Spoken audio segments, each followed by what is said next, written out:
machiegni. Achiedh nade chalo manyalo biro kwako chenro mag od bura mamalo kaluwore gi ng'anyo ma jood bura chano bago ka gisundo piny owacho mondo chwal omenda mag aguch CDF. Twak ewi wach mar CDF ne okwako od bura ma jatend jood bura manoko Piyo Wandai ka owacho ni giikore mar thiro chenro mag od bura kaponi ok ochwal omenda go. Jatend kweth mathoth gi Kimani Ichung'wa bende ne otielo wach ewi midhiero no.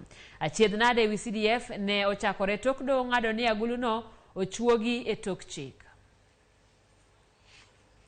We have already asked you, Mr. Speaker, that this matter be directed to the leader of majority, that he engages with the executive and in particular the cabinet secretary responsible for national treasury by next week at the latest to make an equivocal undertaking as to when the first disbursements of the NGCDF funds are going to hit the accounts of the respective constituencies.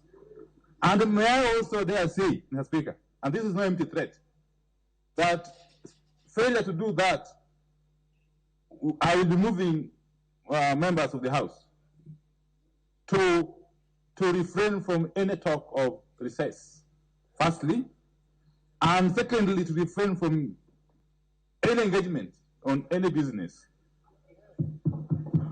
Not until and unless CDF NGC are disbursed.